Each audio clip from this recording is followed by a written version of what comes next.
The manicured lawns of Pinecrest Estates gleamed like plastic under the relentless Colorado sun. Every blade trimmed to the exact 2.5 inches mandated by the HOA handbook. "Welcome to paradise," they said in the glossy welcome packet. What they didn't print was the fine schedule: $150 for a flag on the wrong day, $300 for mailbox paint that wasn't approved beige, and $500 if your solar panels were visible from the street because, God forbid, they hurt property values. I'd lived here 3 years and paid every single one without a word. Maya Hughes, 36, Chief Information Security Officer at Apex Sentinel Cyber. My days were spent battling state-sponsored hackers trying to steal defense secrets. Nights? I spent them documenting every absurd citation from Karen Hargrove, our beloved HOA president.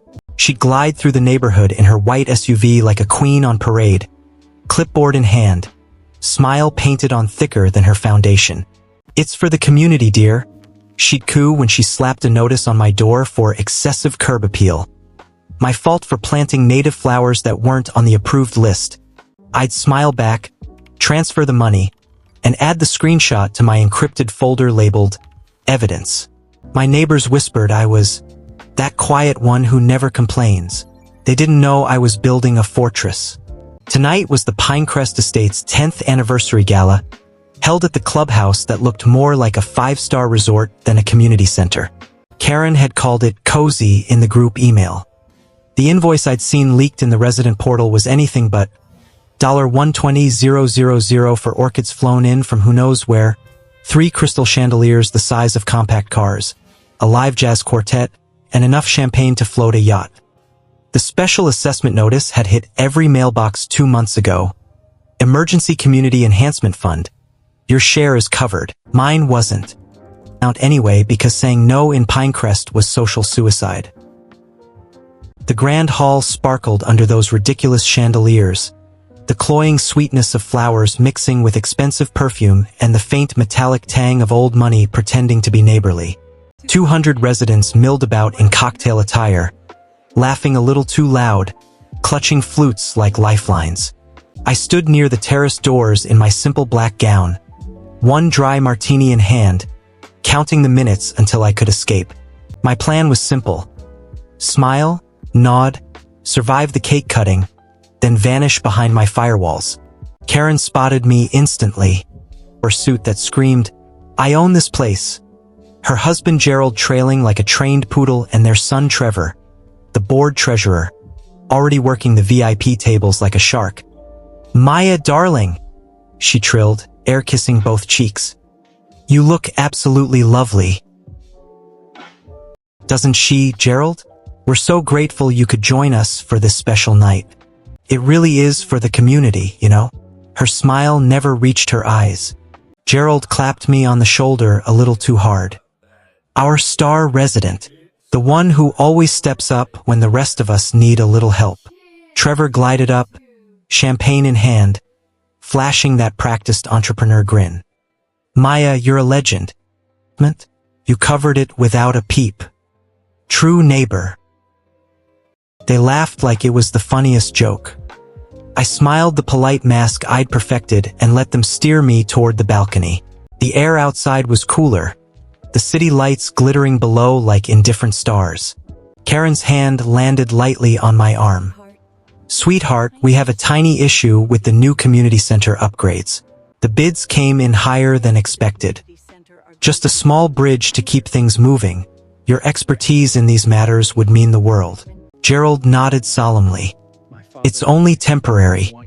We'll pay you back double once the grant's clear."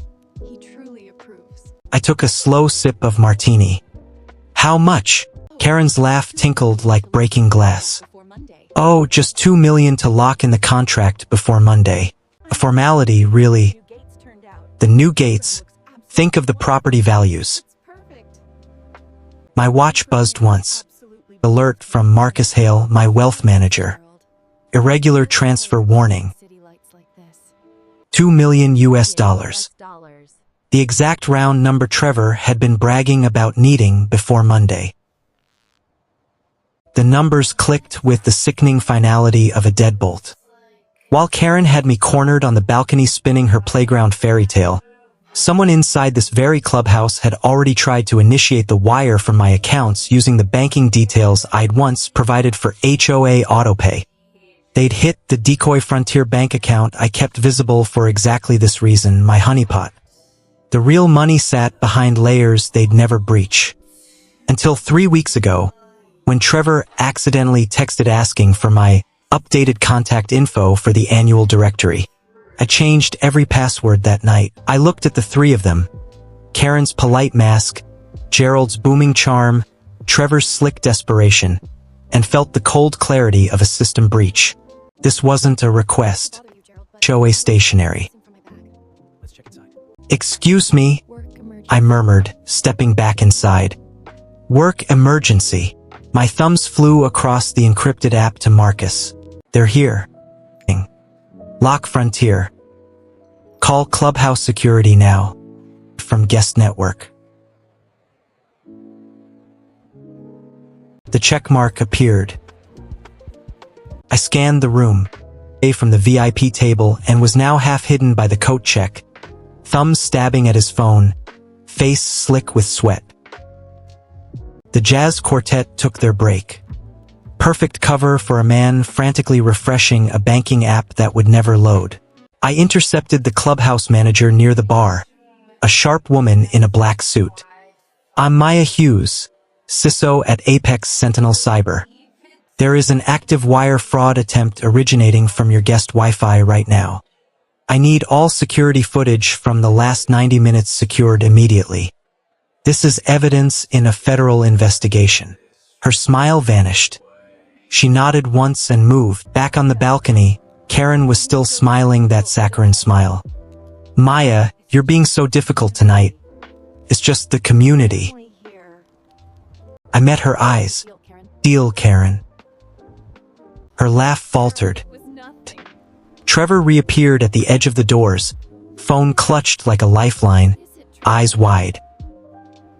My watch buzzed again. Confirmed. IP from Clubhouse Network. Blurry ID scan rejected. They're locked out and panicking.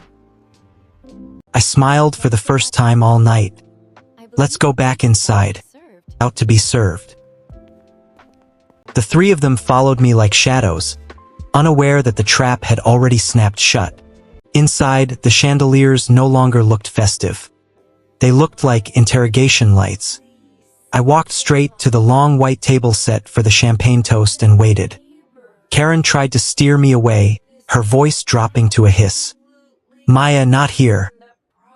Think of property values."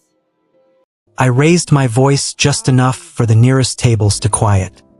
"This isn't about property values, Karen.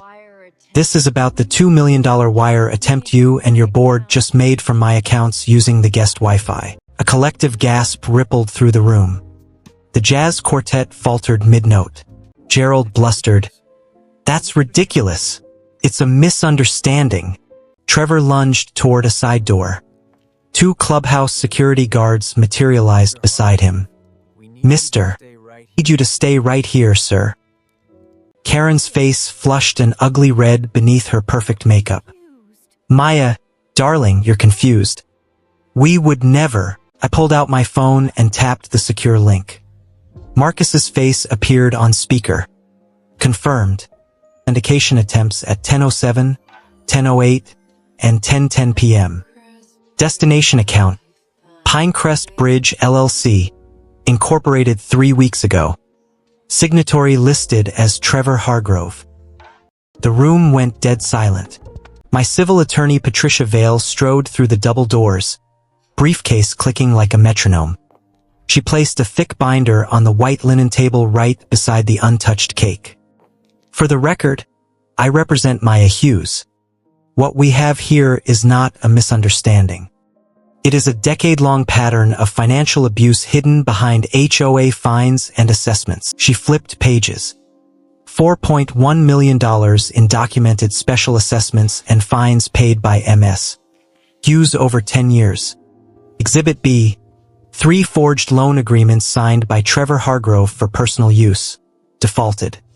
Exhibit C, Emails from Karen Hargrove requesting Ms. Hughes's credit card for a community promotion that purchased a $8,000 diamond bracelet shipped to the Hargrove residence. Karen's hand flew to her pearl necklace. That's private. Patricia's voice cut like a scalpel. Not anymore. Wire $2 million using stolen credentials is felony wire fraud. The police arrived then. 2 uniformed officers, lights pulsing red and blue across the crystal. Officer Karras took in the scene and nodded to Patricia. We have the footage, the logs, the phone. Mr. Turn around. The click of cuffs echoed louder than any applause the band had ever received. Trevor started babbling. For the community. Karen's voice rose to a shriek.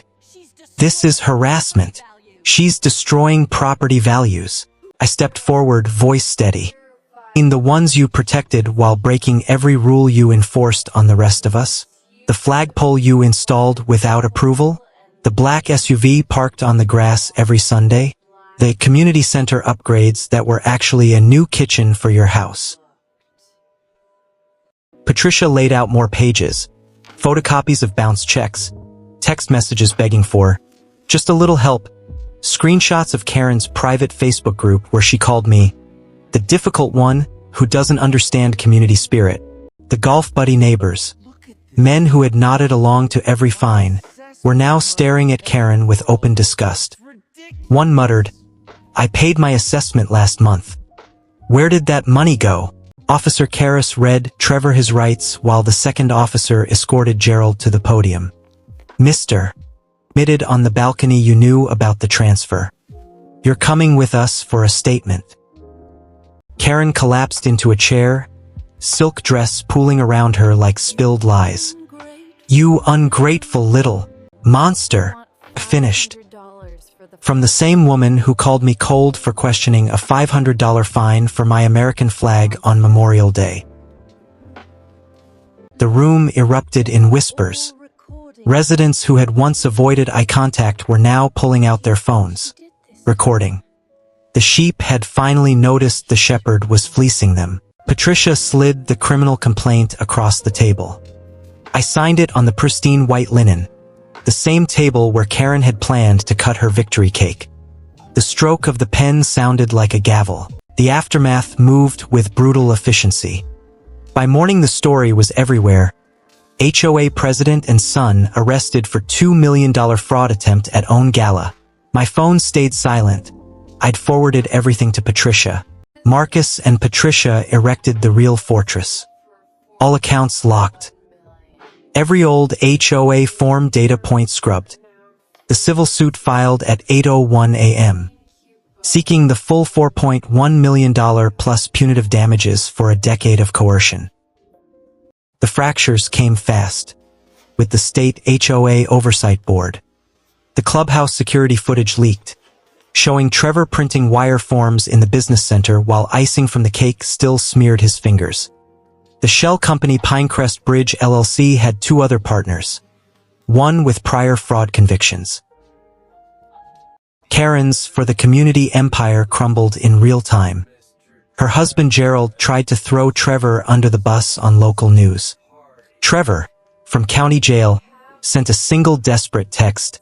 Drop the charges. I'll pay $50K. Patricia photographed it. Witness tampering added to the charges. 3 weeks later, the preliminary hearing was standing room only. The same faces that had toasted Karen now watched the evidence unfold.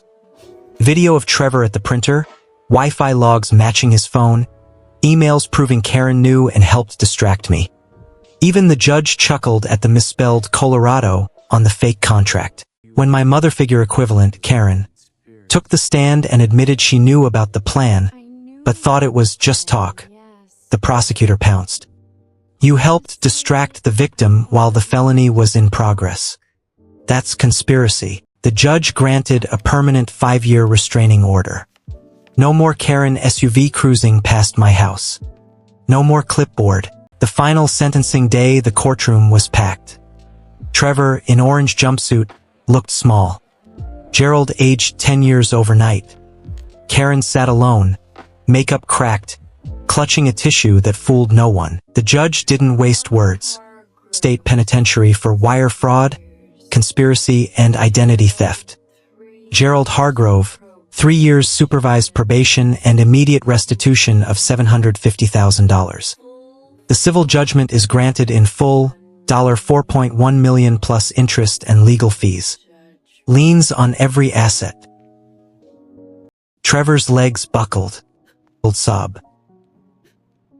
I stood as they led him out. Maya, I'm sorry. I looked at the ruin of the people who had called me cold, ungrateful, anti-community while stealing from every resident in Pinecrest. You have your lawyer, I said. Outside, on the courthouse steps, the cameras waited. A reporter shoved a mic forward. Do you regret destroying your HOA family? I faced them all. I built. That's all. My phone buzzed once in my purse. A blocked number, probably one of Karen's last loyalists. I didn't even look. My life had already blocked it permanently. I walked away, heels clicking on the pavement, sharp, steady, final. Behind me, the empire of beige rules and stolen money lay in ruins. The neighborhood would never be the same. And neither would I. You should never mistake silence for weakness. Especially not in Pinecrest Estates. Thank you for listening. Come and tell me. Have you ever dealt with an HOA Karen? Hit subscribe, like, and that hype button so more people see what real justice looks like. See you in the next story.